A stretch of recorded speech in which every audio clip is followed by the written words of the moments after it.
साहित्य आपल्याला सांगतं की निसर्गाचा नियम अगदी सरळ आणि स्पष्ट आहे. इथे कोणतंही कर्ज फेडल्याशिवाय राहत नाही. कर्माचा सिद्धांतच आहे तो. प्रत्येक क्रियेला प्रतिक्रिया असते. त्याचप्रमाणे आपण जे काही घेतो ते आपल्याला परत करावंच लागतं. जे लोक हे सामाजिक आणि भावनिक ऋण फेडत नाहीत त्यांना ते पुढच्या जन्मात कदाचित वेगळ्या रूपात का होईना पण फेडावंच लागतं. हा एक प्रकारचा वैश्विक ताळेबंद आहे. एक ईश्वरीय व्यवस्थाच म्हणा ना. आणि म्हणूनच आयुष्याचा दुसरा अर्धा भाग हा फक्त स्वतःसाठी जगण्याचा नाही, तर तो इतरांसाठी जगण्याचा आहे. हा प्रवास आहे घेण्याकडून देण्याकडे, स्वार्थाकडून परमार्थाकडे.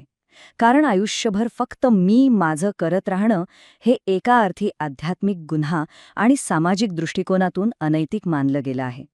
या काळात आपलं ध्येय एकच असायला हवं की आपल्याकडून समाजाला जे काही मिळत आहे ते आपण समाजाकडून जे घेतोय त्यापेक्षा जास्त असायला पाहिजे.